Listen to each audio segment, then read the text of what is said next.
LP 정지태 목사님과 함께하는 매일 성경 큐티. 교회 여러분 안녕하십니까? 9월 2일 화요일입니다.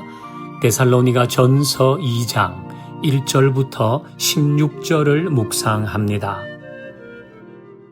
형제들아, 우리가 너희 가운데 들어간 것이 헛되지 않은 줄을 너희가 친히 아나니, 너희가 아는 바와 같이 우리가 먼저 빌립보에서 고난과 능욕을 당하였으나 우리 하나님을 힘입어 많은 싸움 중에 하나님의 복음을 너희에게 전하였노라. 우리의 권면은 간사함이나 부정에서 난 것이 아니요 속임수로 하는 것도 아니라 오직 하나님께 옳게 여기심을 입어 복음을 위탁받았으니 우리가 이와 같이 말함은 사람을 기쁘게 하려 함이 아니요 오직 우리 마음을 감찰하시는 하나님을 기쁘시게 하려 함이라. 너희도 알거니와 우리가 아무 때에도 아첨하는 말이나 탐심의 탈을 쓰지 아니한 것을 하나님이 증언하시느니라. 또한 우리는 너희에게서든지 다른 이에게서든지 사람에게서는 영광을 구하지 아니하였노라. 우리는 그리스도의 사도로서 마땅히 권위를 주장할 수 있으나 도리어 너희 가운데서 유순한 자가 되어 유모가 자기 자녀를 기름과 같이 하였으니 우리가 이같이 너희를 사모하여 하나님의 복음뿐 아니라 우리의 목숨까지도 너희에게 주기를 기뻐함은 너희가 우리의 사랑하는 자 됨이라. 형제들아, 우리의 수고와 애쓴 것을 너희가 기억하리니 너희 아무에게도 폐를 끼치지 아니하려고 밤낮으로 일하면서 너희에게 하나님의 복음을 전하였노라. 우리가 너희 믿는 자들을 향하여 어떻게 거룩하고 옳고 흠없이 행하였는지에 대하여 너희가 증인이요 하나님도 그러하시도다. 너희도 아는 바와 같이 우리가 너희 각 사람에게 아버지가 자기 자녀에게 하듯 권면하고 위로하고 경계하노니 이는 너희를 부르사 자기 나라와 영광에 이르게 하시는 하나님께 합당히 행하게 하려 함이라. 이러므로 우리가 하나님께 끊임없이 감사함은 너희가 우리에게 들은 바 하나님의 말씀을 받을 때에 사람의 말로 받지 아니하고 하나님의 말씀으로 받음이니 진실로 그러하도다. 이 말씀이 또한 너희 믿는 자 가운데에서 역사하느니라. 형제들아, 너희가 그리스도 예수 안에서 유대에 있는 하나님의 교회들을 본받은 자 되었으니 그들이 유대인들에게 고난을 받음과 같이 너희도 너희 동족에게서 동일한 고난을 받았느니라. 유대인은 주 예수와 선지자들을 죽이고 우리를 쫓아내고 하나님을 기쁘시게 하지 아니하고 모든 사람에게 대적이 되어 우리가 이방인에게 말하여 구원받게 함을 그들이 금하여 자기 죄를 항상 채우매 노하심이 끝까지 그들에게 임하였느니라.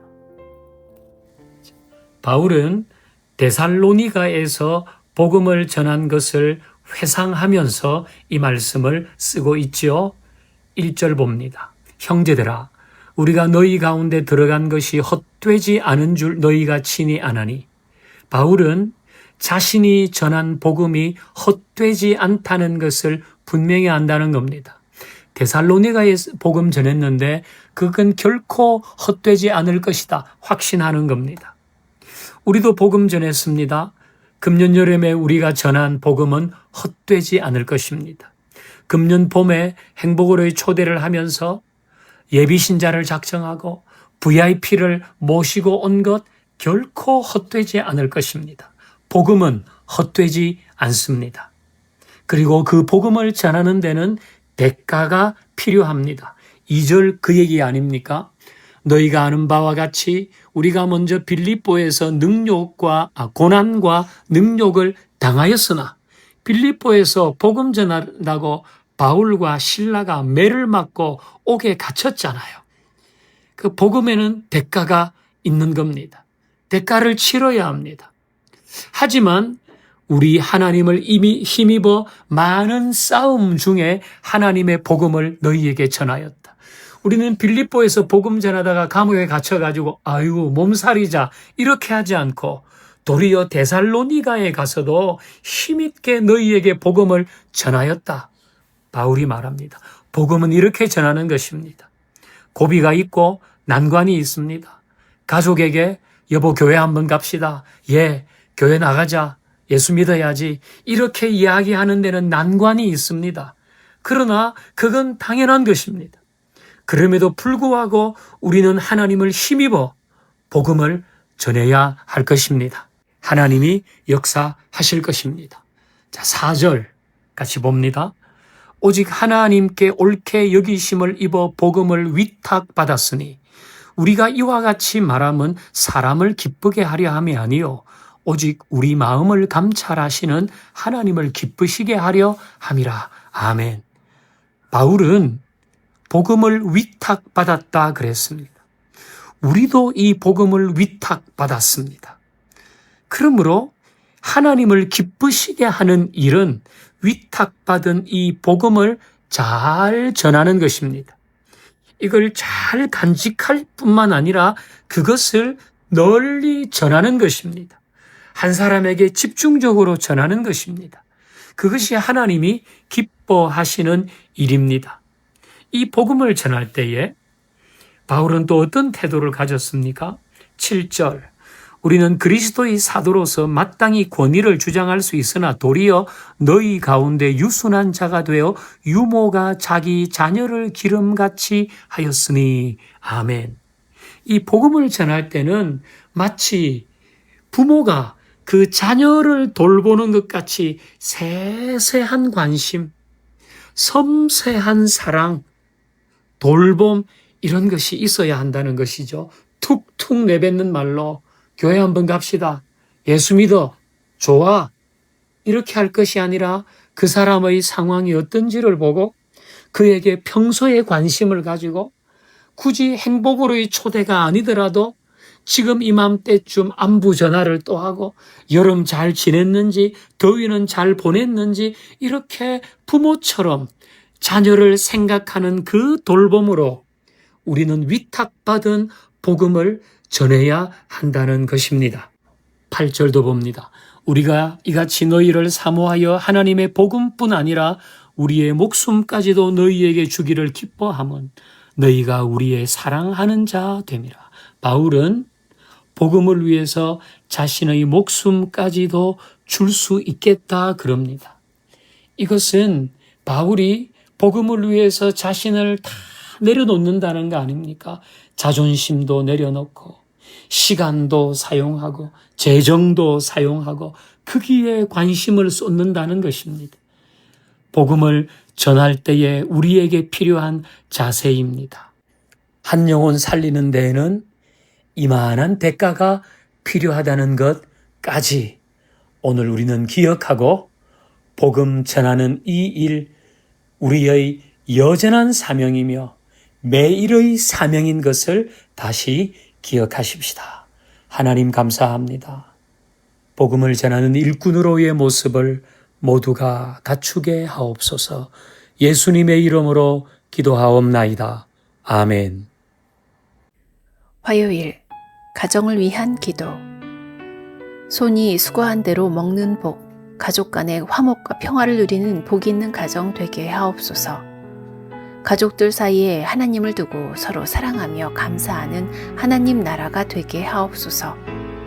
가정의 크고 작은 일들을 주님께 맡기고 하나님의 선하심을 함께 고백하는 믿음의 가정 되게 하옵소서. 아픔 많은 세상에 주의 복음 들고 부르시 따라갑니다. 슬픔과 고통이 가득한 이 땅에 눈물을 닦아주려 어쩌면 내 삶을 전혀 돌볼 수 없을지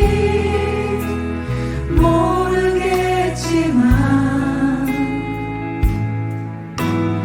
나를 보내시고 무너진 그 땅에 내 생명 묻으소서.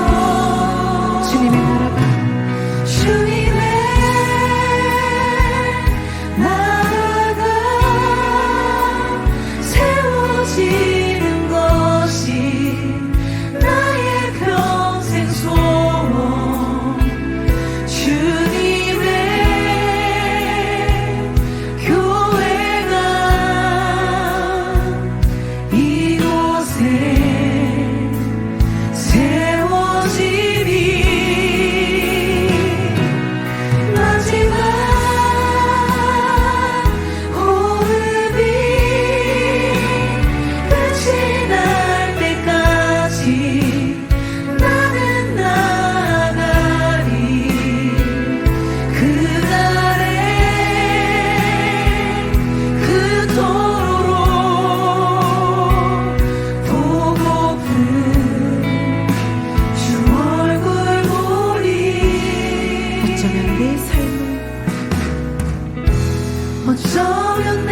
내가 지금껏 그 시간을 누렸고 내가 살았음을 고백합니다. 주님, 주님의 나라가 세워지는 것이 나의 소원이길 원합니다. 이 시간 말씀 앞에 나